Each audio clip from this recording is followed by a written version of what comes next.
একটি ত্রিভুজের ভূমি এ ইজ ইকুয়াল 3 সেন্টিমিটার, ভূমি সংলগ্ন সূক্ষ্ম কোণ 45 ডিগ্রি এবং অপর বাহু দুইটির সমষ্টি এস ইজ ইকুয়াল 6 সেন্টিমিটার। এখন ক নাম্বারে বলছে উদ্দীপকের তথ্যগুলো চিত্রে প্রকাশ করো। এটা আমারে বলছে চিত্রে প্রকাশ করতে। এখন আমরা সর্বপ্রথম এখানে এ ইজ ইকুয়াল 3 সেন্টিমিটার আছে, আর এটা উদ্দীপকের মধ্যে দেওয়া আছে।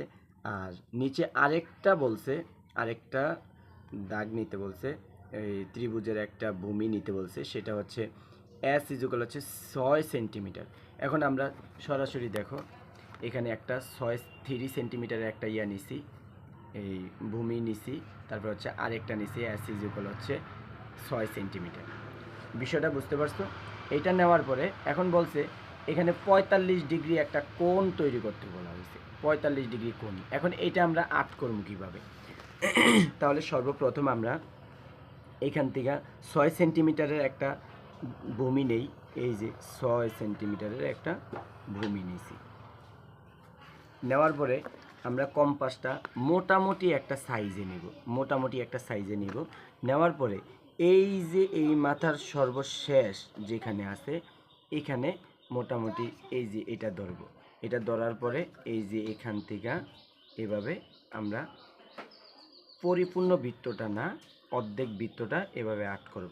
আট করার পরে এই যে এখানে যে কোণটা তৈরি হয়েছে এই কোণটা থেকে আমরা এইভাবে একটু দাগ দিব, ঠিক আছে? এভাবে দাগ দেওয়ার পরে এখানে একটু দিব, এইখান থেকে আর একটু দিই। এখন এই দাগটার সাথে এই যে দেখো এই দাগটার সাথে এই দাগটা কিন্তু মিলতেছে না, যদি মিলে তাহলে হবে না কিন্তু। তারপরে আমরা আরেকটা নিব, এই যে এখানে নিলাম, এখানে নেওয়ার পরে এখানে আবার একটু দাগ দিলাম, তারপরে আবার এখানে একটু দিব, ঠিক আছে? দেওয়ার পরে এখানে আমি 45 ডিগ্রি একটা কোণ তৈরি করতে হবে, তো এই জন্য আমি এখানে একটু দাগ দিলাম। এখন এই যে দেখছো এইখানে আমি আবার এটা নিব, নেওয়ার পরে এখন এখানে আমি একটা কোণ তৈরি করলাম, মানে এখানে একটা কেটে নিলাম, ঠিক আছে? এখন এই যে স্কেলটা নিব, স্কেলটা নেওয়ার পরে হুবাহু এই যে এখানে একটা যেখানে আমি কম্পাসটা রেখেছিলাম এখান থেকে শুরু করে এই যে এখানে যে আরেকটা কোণ তৈরি হয়েছে এই সোজাসুজি আমি 3 সেন্টিমিটারের একটা দাগ দিয়ে দিব, 3 সেন্টিমিটারের একটা দাগ দিয়ে দিলাম। বিষয়টা বুঝতে পারছো? তারপরে এই যে দেখো এইখানে আমি যেই ইয়াটা তৈরি করছিলাম, এই যে 45 ডিগ্রি একটা কোণ তৈরি করছিলাম, এই মাপটা এটা কোনো মাপের সঠিক মাপ না হইলেও চলবে, তোমরা যে কোনো একটা মাপ নিতে পারো। এখন এইখান থেকে আমি এই যে যেখানে দাগ দিছি এইটা অনুযায়ী এই বিন্দু এই কেন্দ্রের মধ্যে এসে মিলে যাবে।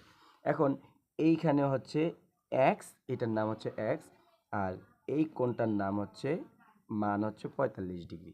বিষয়টা বুঝতে পারছো? যদি এতটুকু যদি তোমরা করো তাহলে 2 নাম্বার 100%।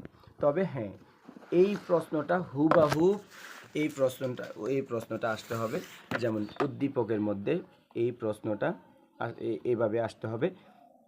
ক নাম্বারের মধ্যে বলছে এটা, যদি এটা হয় তাহলে ক নাম্বারের মধ্যে তোমরা এই চিত্রটা আট করে দিলেই তোমরা 2 নাম্বার পেয়ে যাবে। তারপরে খ নাম্বারটা আমি আবার একটু পরে বুঝিয়ে দিতেছি।